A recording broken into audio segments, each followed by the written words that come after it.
छत्तीसगढ़ शासन ने गरीब और जरूरतमंद लोगों की मदद के लिए कई तरह की राशन योजनाएं शुरू की हैं। राज्य सरकार निःशुल्क राशन योजना के तहत गरीब परिवारों को हर महीने प्रति सदस्य 35 किलो तक चावल, 1 किलो नमक और 1 किलो गुड़ या चना जैसी जरूरी चीजें मुफ्त देती है। इसके साथ ही अंत्योदय और प्राथमिकता श्रेणी के राशन कार्ड धारकों को हर महीने तय मात्रा में राशन मिलना सुनिश्चित किया जाता है। शासन की मंशा तो यही रही है कि कोई गरीब व्यक्ति भूखा न सोए। इसी सोच के तहत इस बार शासन ने मॉनसून को देखते हुए चावल उत्सव मनाने की घोषणा की, जिसमें 3 महीने का राशन एक साथ देने का फैसला लिया गया। सोच अच्छी थी कि लोग बार बार लाइन में न लगे, दूर दराज के गांव में जाने वाले लोगों को बार बार परेशान न होना पड़े। शासन ने ये भी तय किया कि पूरी प्रक्रिया पारदर्शी हो, इसलिए ओटीपी और फिंगरप्रिंट जैसी तकनीकों का इस्तेमाल किया गया।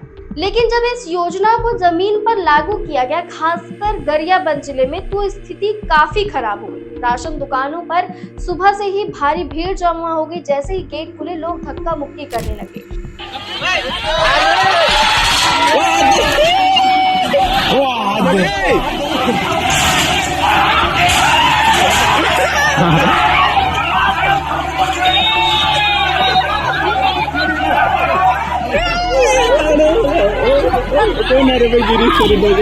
कई लोग गिरकर घायल हो गए और कुछ दुकानों के दरवाजे तक नहीं खुल सके। ओटीपी काम नहीं कर रहा था, फिंगरप्रिंट मशीनें बार बार फेल हो रही थी और सर्वर पूरी तरह डाउन था। लोग घंटों इंतजार करते रहे, लेकिन राशन नहीं मिला। अब सबसे बड़ा सवाल यही है, जब योजना इतनी बड़ी थी तो प्रशासन ने तैयारी क्यों नहीं की? भीड़ का अंदाजा था, तकनीकी दिक्कतों की आशंका भी थी, फिर भी इंतजाम क्यों नहीं? गरीब जनता को सिर्फ घोषणा नहीं, सम्मान और सुविधा भी चाहिए। अब वक्त आ गया है कि शासन और जिला प्रशासन इस पूरी अवस्था की जवाबदेही। इस पूरे मामले में आपकी क्या राय है? कमेंट सेक्शन में जरूर बताएं और ऐसे ही लेटेस्ट अपडेट के लिए वैम छत्तीसगढ़ को जरूर सब्सक्राइब